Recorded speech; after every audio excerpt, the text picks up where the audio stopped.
స్నేహితుల్లో పాటలు Night shift today. You guys don't have any sessions to give or something? Like, Not yet. not yet. Because I have a strong feeling you guys might have. Hopefully it doesn't come.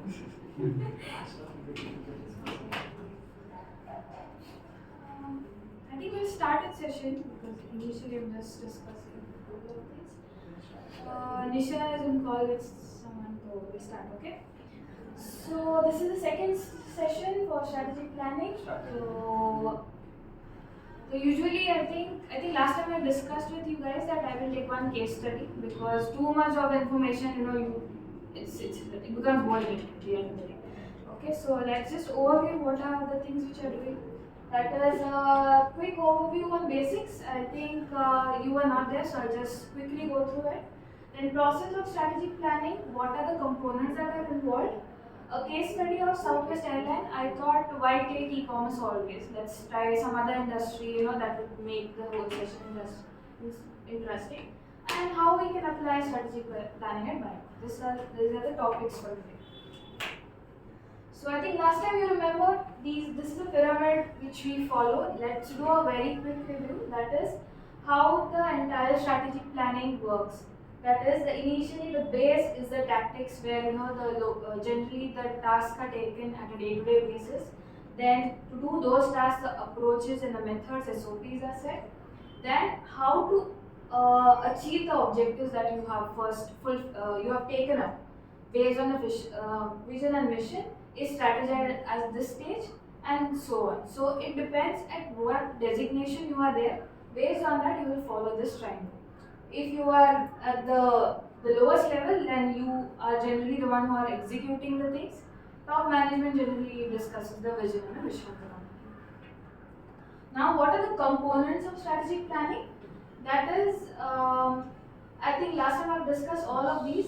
The situation analysis, goal setting, alignment that is alignment with your team as well as with the management, so that all the three components including you know how the plan is going or the direction in which you are going. Time management, of course, it's a very important thing. Sometimes what happens, the time management comes into two factors here, that is time to plan the task and time to execute the task. Both shouldn't take more time than required. Sometimes what happens, over planning happens, and what happens, the execution doesn't get that much of time and the entire process gets delayed. Then we have delegation. I think you had sessions on delegation, how to assign the work. Communication, of course, is a very important thing. If you have ideas in your mind and you are not able to communicate it, then the impact that will cause even on your team and the higher management will be not that impactful, right? Implementation, yes, of course, all this planning needs to be implemented. For that, you need to set processes, and these processes should be end-to-end, so that you don't miss out, or many a times you will feel, or you must have experienced that your team finds a loophole, right, to get over the process that you have set. So in order to do that, you need to implement the entire process, keeping in mind what are the loopholes that can be created. Monitoring of the task, like I think most of the teams, they use the timeline dashboard or Jira or other ways of monitoring the work. So that's about monitoring. And the risks and impact. Now every strategy you plan has a different risk and impact related to it. First of all, understanding those and being ready for it is what will make you a better leader, right? Let us now quickly understand the steps that are involved in strategic planning. I think by now you people have understood what it is. Generic, at least, what is strategy, why it is important. So this is a life cycle, you can say, where first you develop a vision or a mission, then you establish a value and a goal. What is a goal to achieve that? Then you develop the options, how you can achieve these things. Now these options you will analyze and understand what impact it will cause. Based on that, you will understand what is the risk that is involved, and you will establish the KPIs. Now, in order to establish the KPIs, basically you have to make a plan. These are the KPIs that will monitor and execute. And then afterwards, review. Now, what happens? This cycle always keeps on. It's not like a one-time cycle. When you have achieved, let's say you have come to review. After review, you need to understand what goal I had taken, have I achieved it, and if it is not, then you start the entire cycle again. Understood? Now, before we go to the next part, I wanted to ask a question. Like, what are the things which you plan generally on day-to-day basis for your teams? We'll start with Pradeep. Today's goals. Generally, like general planning. First thing is we take a stand up. Mm-hmm. We analyze what is the progress. Based on that, we'll give a add-on task, or if it is a continuous task, we'll keep it in that state. Okay. What about you, Nisha? So we plan basically on the achievement side. Mm-hmm. So we define targets on 3 bases: weekly, monthly, and quarterly, and how the progress is going. That's first step. Second is on the priority accounts. All the major brands go into commercial or recommend stages. Okay. They will take up. And third one is for accounts which are currently in the handover stages. So these 3 we target on a daily MM basis. Okay. Gautam? Yeah, before stand-up only, I think what are the tasks to be discussed in the stand-up meeting, Mm-hmm. and we discuss those topics based on the situation. It may be GST, TDS, or accounting. In stand up, we'll also divide our goals into two. Weekly and regular and irregular. Regular will be can be weekly, daily, and also timely basis.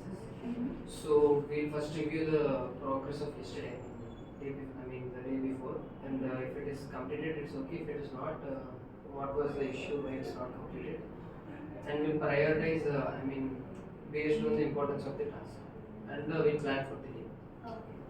What Now, you? first we will discuss the priority task. Morning we'll start with the priority task. We will finish the priority task in first half. After that, we will take any situations or any queries or any pending task which is from the past, whatever we will finish. That is what we will. Rishi? Basically, we used to divide our work in 4 phases, like first is regular, irregular, then carry forward, and then escalations. Then before going to MOM, I used to discuss with my superior, senior, what are the tasks which we have to take it up. Okay, suppose if there is a task which I have to delegate to my junior, so I take a download of that task, then I used to take a MOM with my team, stand up MOM with my team, and used to delegate, these are the regular points, these are the irregular points, these are the carry forward tasks which we have to complete today anyhow. And if there is escalation, we have to prioritize the escalations. This to be done by today or tomorrow, we can take it up. So this is a priority. Okay. Now, generally, when you guys plan, like, what are the difficulties that you all face? Like, anything in particular? Like, one of the difficulties which I personally feel is suddenly if somebody is on leave, the entire plan gets hampered. So that could be one. So any other thing that you feel gets hampered? For example, even at times, what happens? A sudden meeting is been scheduled. So how do you tackle such scenarios where you have planned something for the day? My first is escalations. Sudden escalations. Right. So, like, as a team leaders here, what is your take? Like, when certain things happen like this, do you prefer to, take the burden, or do you reshuffle the entire planning, or do you make a person work that day extra, or some other day extra to compensate that? Because there are different ways of handling this issue. So, which one do you think it would be a better option, and why? So I'll give you an example. Like while we are developing CRM, there was a Gmail clone like we were trying to do. So I had delegated it to my juniors, but for some reasons it took a long for them.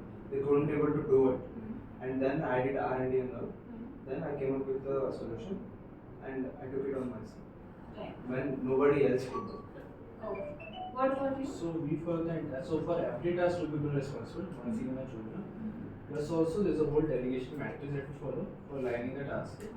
So that any urgent emergency task which is coming, it goes through me only. Oh. Instead of going to the team. So their schedule doesn't get hampered. So I keep a certain part of my schedule free just for emergency work. Because every day around 3 to 4 hours of emergency work comes due to a lot of external factors that go on. So there we are lacking the whole thing kind of. Okay. What about you? Yeah, suppose I am myself only absent, so Gauri will look after my task Okay. and I will handle the next. Okay, but if Gauri is absent, your day is full, then what do you do? Then as per finance team, it's their SOP work till there. There's nothing to discuss because I've seen Vamsi in office more than Outside. yes. Now, I think recently it's When- not happening, but whenever- there was a time. Whenever we go by, sir, half day, right? What about you then? Like for you, though, it's a very different task. Like hiring doesn't happen, the entire planning needs to be changed. Suddenly, somebody absconds, maybe you are again the pattern changes. How do you deal with it? Ma'am, based on the escalations, we will start, ma'am. Suppose the priority of the person who is giving the task, or who is assigning the task. So if the person is like a higher or any leadership or any tier 2 leadership, we will take the task priority, ma'am. Or otherwise, we will keep it track to next day or next day. Like that, we will plan those things. And suppose any abscondency or anything is very important only. On a particular situation only, we will send any other actions on that. So, for example, let's say Jansi is not there for 2 days. She fell sick. Now she was supposed to take the first round of interview, at least of 10 to 15 people. Now this work, how do you? Because So, there is a lot of things yes, that come into picture: time Yes. management, delegation, plus the planning, so that everything goes as in line as Yes, possible. as per our priority, suppose if it is a BDM hiring or any analytics hiring, so based on the priority, first what we want. So I will assign the Tanya to take a interview of HR, and after that I will only take So the- basically, you prioritize the Yes. work, and then you are okay with other things Yes, getting delayed, but based on the priority. yes. What about you? Because yours too is like brands are standing with guns to shoot at you. How do you deal with such situations? No, there is this depends on the account manager who are handling the brand. There are some account manager who can easily handle the brand and he handle the POC of brand. But there are some POCs with us, they are not okay with the reply which our aims are giving. So we have personally to get involved in that. Like in case of Piramal also, Piramal we have to involve them. So I'll give you one scenario of example. Last 25th May, we have to submit our promos. And I got escalation from Siddharth that we have to close approval IDs. So if I would have delegated the task of approval ID to the names, it would have delayed. Promotion delay हो जाता है ना, approval ID also delay हो जाता है. So I suggested them you do your work on promotions, getting the promotions aligned, and I will work on the approval IDs. So this is a delegation which I had taken, like Pradeep had also taken that delegation. So we usually work like that. Okay. So one thing you must have realized, even though we work in the same office, every person has their own way of dealing. Like for example, he said I took the load. Like in case of Nisha, I've seen she takes up the whole load. In your case, you have made sure that the time has been allocated so that anything that comes up. Whereas in case of them, they will extend your working hours. Uday will prioritize things. He will prioritize based on what is the situation, right? So one thing you need to keep in mind is, just because everybody says this is the right way of doing doesn't mean it suits for you or your department. Always be open to have a different way of execution and different way of planning. Now, while you guys are discussing, one thing I realized was that you said everything is planned. Okay, so can anybody tell me what is the difference between a strategy and a plan? They might sound similar, but there comes a point it is little different.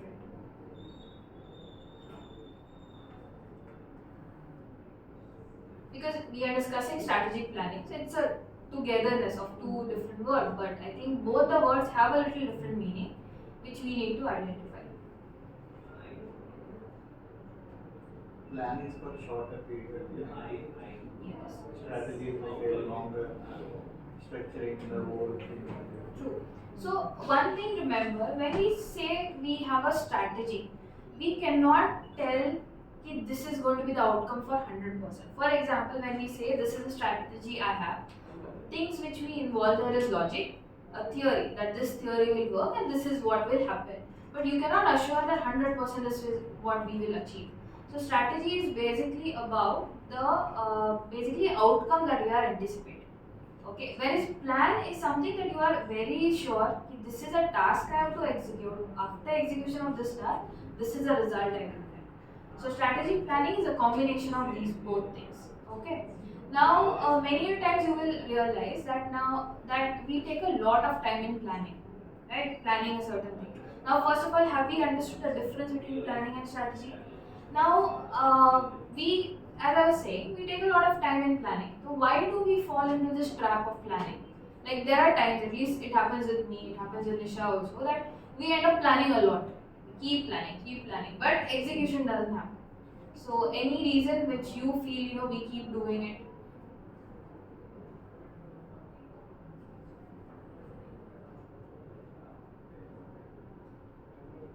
I'll tell you why I feel we do it. Reason being, when it plans something, na, the entire outcome is in our control.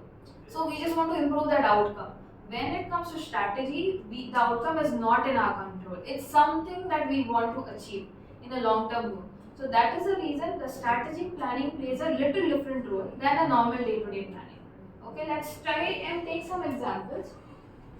Like, for example, now this is the example is a mission or a vision. Then we have a strategy and we have a plan.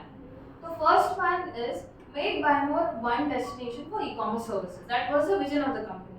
So the strategy that they came up with was to start Buy More Analytics and Buy More Infotech as new companies.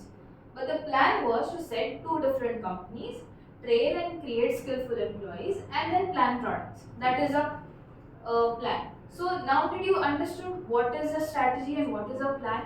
Because plan is something like, for example, in case of Infotech, Pradeep will have entire control over the plan. But here, starting a company and making it big, he doesn't have a control. It's just a way by which he will able to. Next one is increase the Buy More's brand popularity. Now we know social media team will work in a different way. But what is the strategy? Create a high quality content.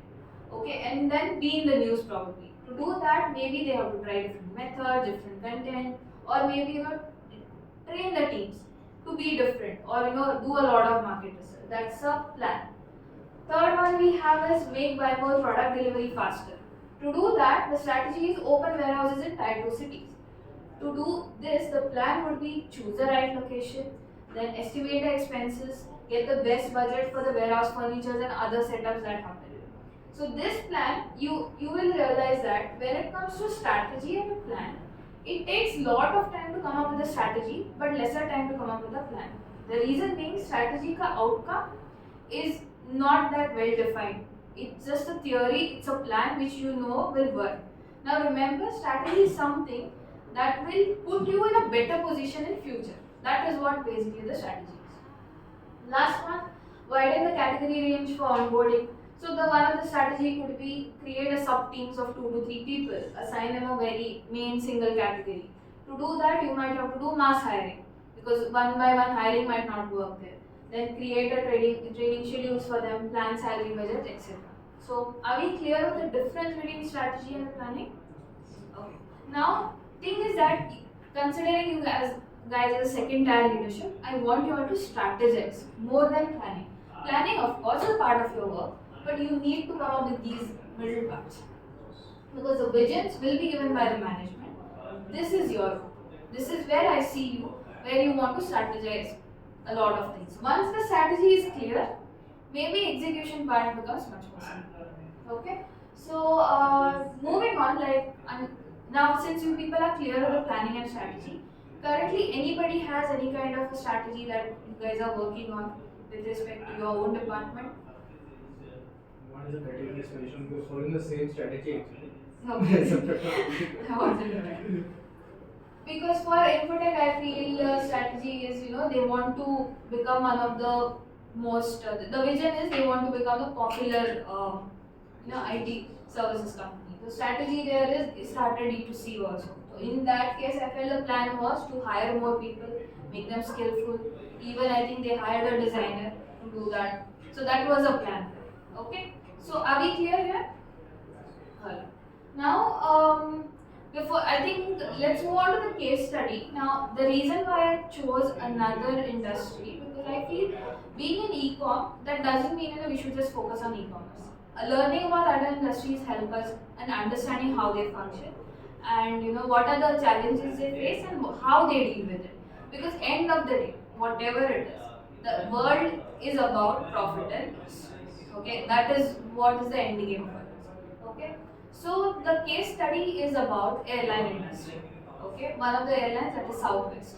So before we get into it, can each one of you tell me what fascinates you about airline industry? Because I feel airline industry is very big, or maybe. So what are the things that you like about this industry, or you don't like? It could be both. The Barbie Okay. and the clouds. Okay, I'm talking about industry. Generally, if you Being are a pilot or being a air crew. right. That motivates. Basically, the premiumness is something you like, or you know the what fascinates me about the airline industry is the operation.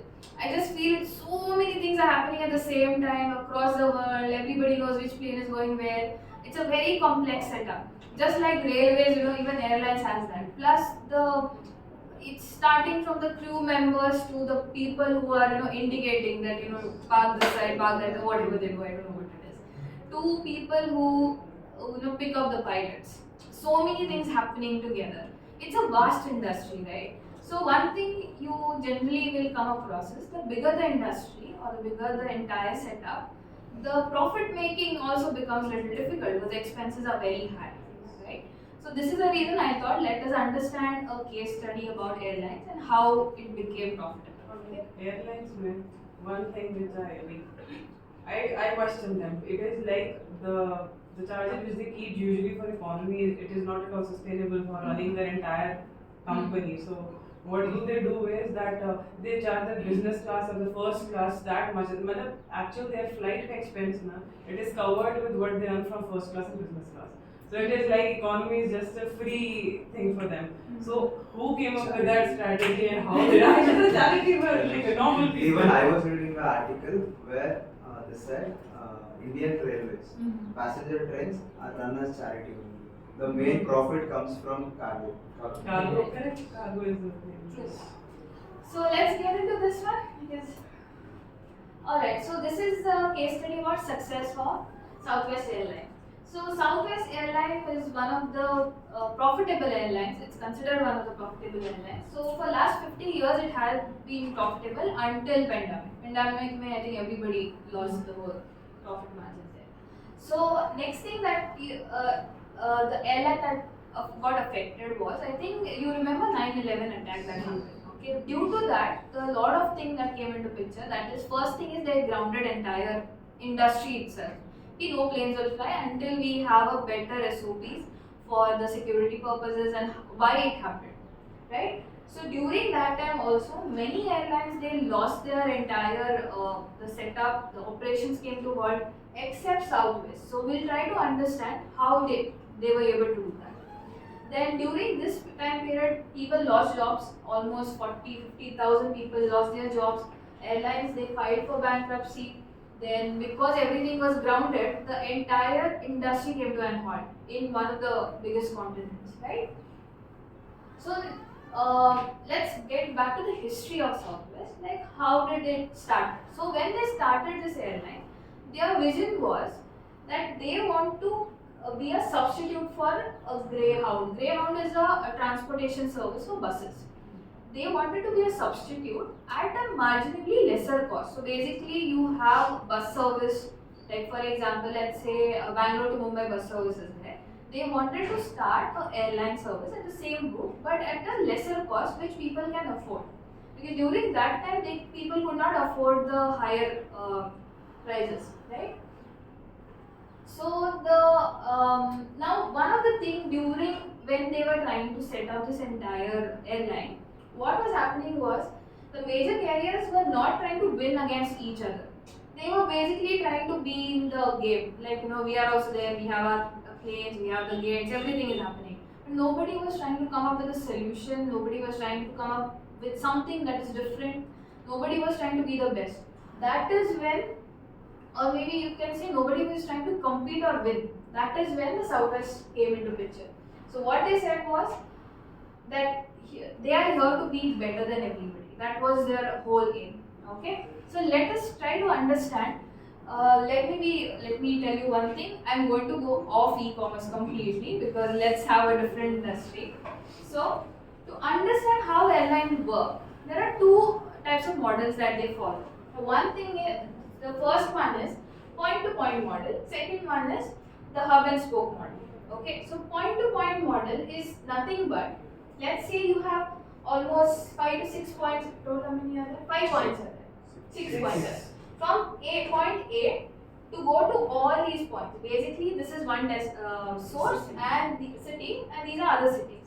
So this is a source. To go to all these, at a time you will require 15 tables. Like, you know, all the permutation combinations I'm talking about. Whereas, in the second model, that is the hub and spoke model, what it does is, for these all 6 cities, it will create a hub. Okay, the flight will go from A to the hub, then goes to B. For this, you will require only 6 planes because there are how many 6 cities. So basically, this is nothing but a connecting flight model. Okay, where people have to change the flights. Now, looking at this, you will be like, this is better. You require only 6 flights. This is 15 flights. You know, everybody knows the cost of airline industry is maximum due to the purchase of the planes. That will depend on type of planes, right? So, as we just discussed, the hub spoke model requires 6 planes compared to 15 planes in a point to point. Now, because only 6 planes are there, you realize even with the 6 planes, you're covering a lot of distance. You're covering 6 cities. Whereas here, at one point of time, you will require almost 15 planes. So, expense is more in this model, right? Now, just think of a scenario. Let's say out of these 6 cities, you want to add another city.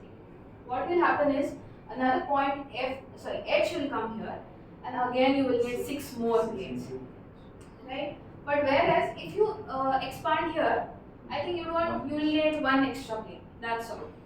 So on the face of it, if you are about to start an airline, you would have gone for the second one. That is hub and spoke. Okay. Now one thing is that basically and this is very easy to expand. Like not just one, you add another point, you add another plane. That is how it works, right? So these are the 2 models that they have. Let's go to the next slide. Now let us try to understand what are the issues and what model did the Southwest Airline chose.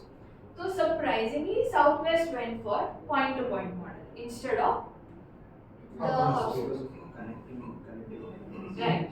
People don't choose connecting flights. Yes, that is one reason. Next thing what happened now, they wanted to make the entire experience as low cost as possible, right?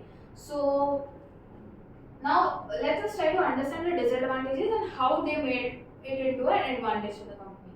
So now one thing you must have realized, because of this connecting flight, the time that is taken is more, right? Plus what used to happen was, like they had to transfer the luggage also. So a person who could have reached in 2 hours was reaching in 6 hours. The entire process was longer. So people's time was not being valued. Next thing that we have is the time journey now, because they are going here, again the fuel requires more, the time consumed is more. So overall, even though there were advantages, like the advantages which we have listed here are 6 planes required, planes are more occupied because they are going from one place to another. Then maintenance was easy, sorry I missed out on that point. So because there was one single hub, this used to be the maintenance point. That every flight used to come there, the refueling used to happen, they used to go. And it was easier to expand. But at the same time, because of this time consumption, like for example, I said the journey travel increased, hence the fuel cost increased, the ticket cost increased. Then luggage needed to be transferred from one plane to another, so travel time increased. Then since this model was a connecting flight model, let's say you were supposed to reach here and the storm comes at the hub's point. You would miss out the flight for C, and that entire cost of the ticket had to be borne by the airline. So the cost, and in US you must have heard a lot of storms, and a lot of things keep happening. So that was the disadvantage here. Okay. So now let us try to understand what did Southwest Airline exactly do. Okay. So what they did was, first of all, let's try to understand the point-to-point model was designed considering that point A people want to go in all 4 or 5 cities, right? So what they decided was, we don't want to do that. What we will do, we will just identify which are the 2 cities or 3 cities they go to them, meaning many people go there. Basically traffic is high. So they decided that people go to B and C only, they don't go to other cities that much. So what they did was, they started with the point-to-point model, and they chose only the cities where the traffic was very high. Okay. Now, with respect to this, if you compare with the hub spoke model, here unnecessarily you are going here, and going there. Rather than that, you can directly travel from A to B, which was saving the fuel, time, and even the entire experience of the traveler was better because the entire time journey was less, right? So now, as the distance reduced, the tickets also reduced. Now, by doing so, the entire industry started growing. So this was one of the strategy. The whole point of explaining this was that the entire world felt this model was better. But when it came to revenue and their vision was clear, they realized that we can take advantages of point-to-point model. Okay. Now this was about. Now what happened was this. They started this one. The popularity of the brand increased. So when the 9/11 happened, plus the I think 2008 recession happened, people, even though end of the day, started preferring this particular airline because the cost of the tickets were lower. Even though it happens, right? For example, you are traveling. Okay, generally you want to go in first class, but when you are also having a money crunch, you will choose something that is cheaper, right? So that is what happened. So that is when the Southwest Airline grew. Now, along with this, okay, now they figured out we want to start a service from B, C, only 2 places, and probably the 4th one, D. So, other than this, the impacts that I was talking about, the impacts of these were that what they realized was, since we are starting limited, let us not have different planes. Let's have one plane. So, all their SOPs, equipments, gates, everything was based on one plane. Generally what happens, every airline has different planes, so entire SOPs are different, equipments are different, the gates are different, everything is different. So that is what they did. So they went for 737 planes, and hence entire thing was streamlined very quickly. The next thing what they did was, because they were specialized in the shorter trips, what they did was, if the trip is short, why should we give meals to people? It was unnecessary because many times happen, I think Air India still gives meals, right? You don't like it, you throw it off. Doesn't make sense. So that is why they stopped serving meals on the flights. And the last but important thing what they did was, even in the early stages, that I'm talking about 90s or 2000, they encouraged people to buy tickets online because the agents that were there in between, they should charge a certain amount. So because of that, the entire cost of their, meaning the cost of the tickets reduced drastically. That is how they became popular. Now this was a strategy they used with respect to planning their flights or type of planes or maybe the cost of this one.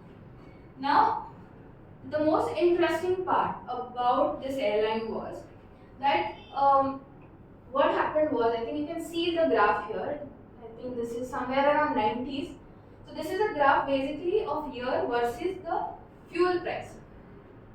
Okay.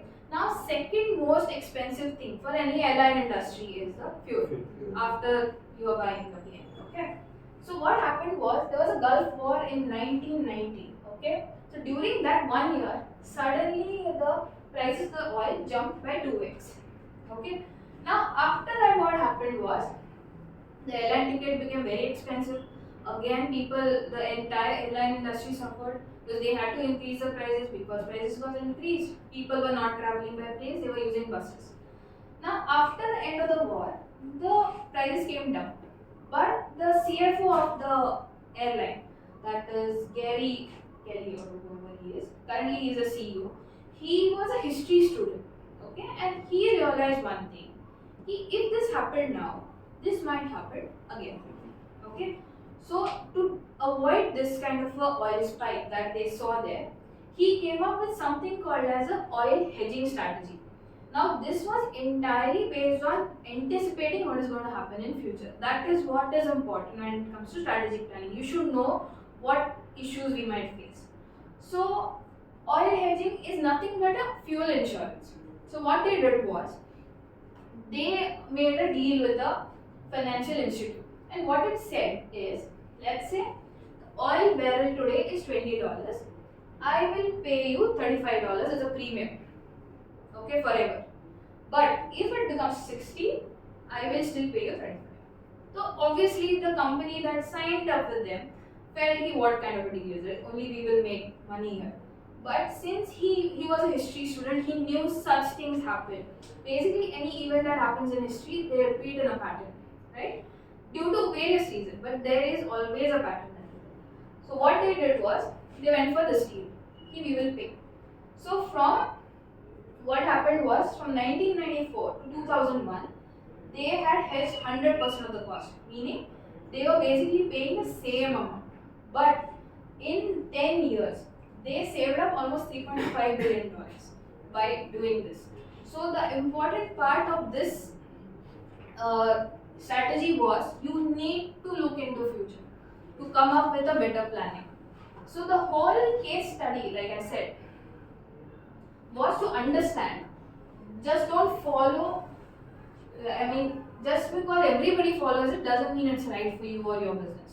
Second thing, anticipate the issues which are there. Try to understand it. It's not easy. Imagine, okay, he is a CFO. He must have taken a lot of trouble to do the research, to convince his management. Imagine, okay, you just go and tell $20 ka the barrel is there, I will pay 35. Everybody will say, what is wrong? Even if you do that right now, people will say the same thing, right? So, but he had a vision. He knew what he was doing. He knew why this was important, and it worked. And last and most important thing, why he could do this was because he was very clear about what he wanted, what issue he was trying to rectify, right? So this was a case study about the Southwest Airlines. So what do you think, which was the part which you liked the most about this? Of course, there are a lot of other things which are related. You can Google it and see. But this was a major part that is related to airlines. Choosing the point-to-point model, because even though everybody thought it was Right. highly expensive, still they chose it Right. and made it customizable. Correct.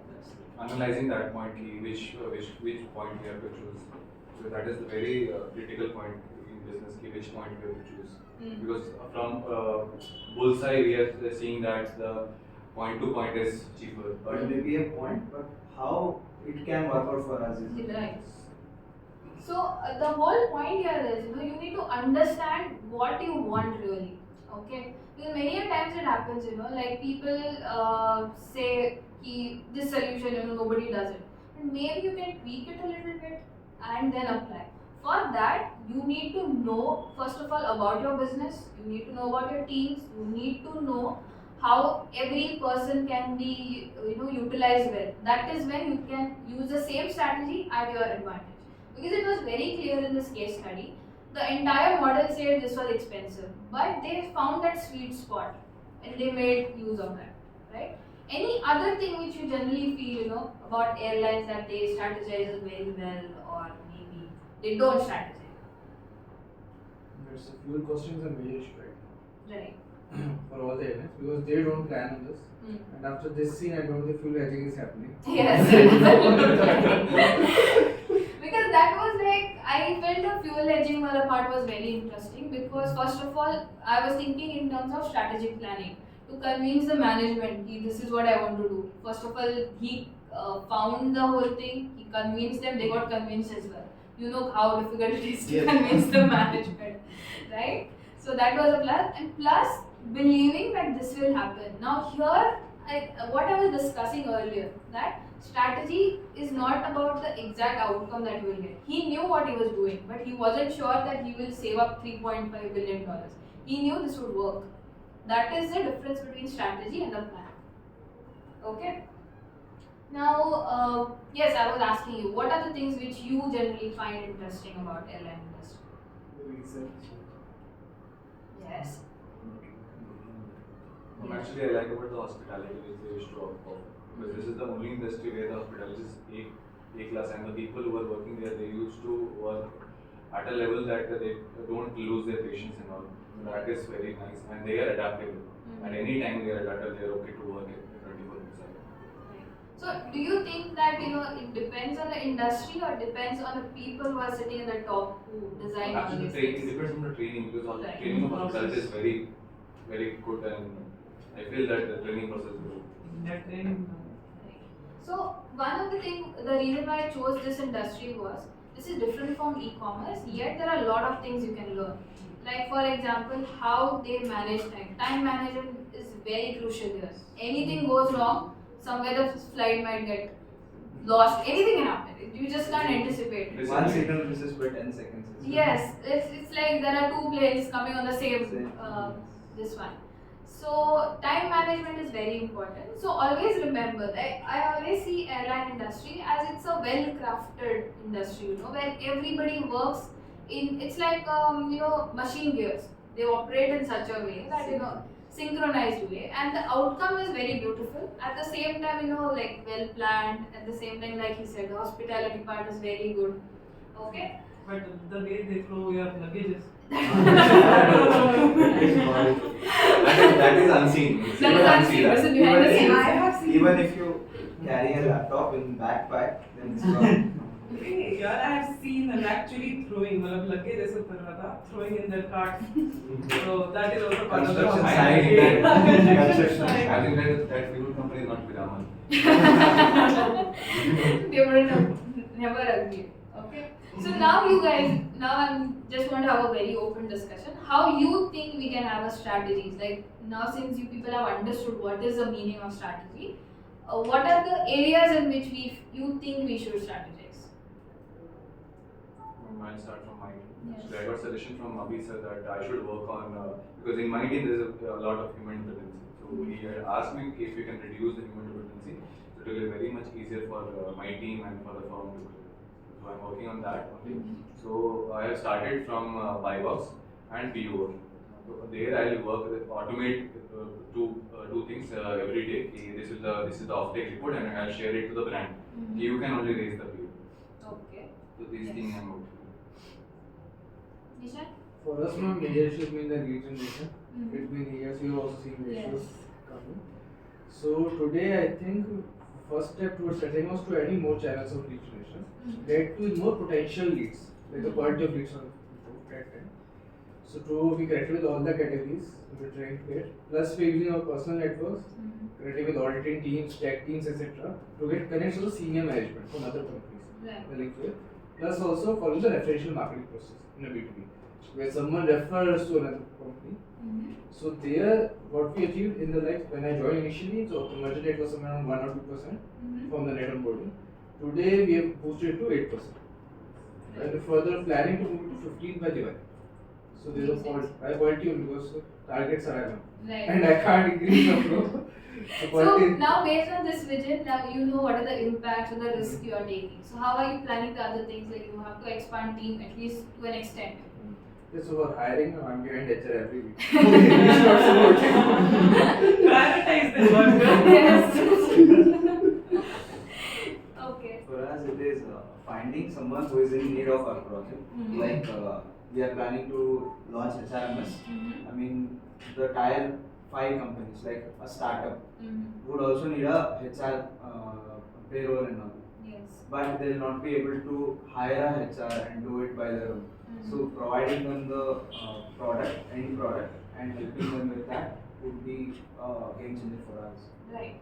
So one of the things could be the way they had a vision that they want to give the airline facilities at a very minimal cost. Something similar could be applied here because that is what a startup would see. They cannot spend a lot initially. Because Especially the data they handle will be very minimal, and we Yes. can give a cost-effective model for them. Right. Plus, I think if the startup is a bootstrapping, like they are not funded, then too it's a very difficult task, right? So maybe we can plan that. What do you? Currently, we are lacking in the decision making and ownership also. But now we are studying and we are giving suggestions also nowadays. So can we do one thing when we meet next time? I'll try to come up with another case study probably, a different industry. But till then, I wanted to think about a strategy that will help the company 5 years down the line. Because strategy is something has to be a little long term, right? Now, all these processes, what he said, automation or even your process, will help down the line maybe one or 2 years. After that, things might change. But things have to be a little futuristic, they need to be innovative. I think you had an innovation session already. So, considering that, can each one of you come up with one strategy or something which is 5 years down the line, you will know that this is still going to work and this will have a positive impact. As I said, strategy cannot have an exact output, but it will put us in a better situation than what if we continue without it. Okay. So, any questions or anything that you would like to ask or How discuss? did they overcome 9/11? So 9/11 situation, what happened was it was profitable before also. So one of the things that I came across was that they also focus on their employees and the customer satisfaction. So during 9/11, what happened? They were profitable, so they did not compensate, meaning they did not deduct salaries. They paid their employees well. Everything happened. So because of that, when the employees returned to the company, they worked overtime without getting paid. They made sure the entire process. So one of the things which I read was, generally to plan the flight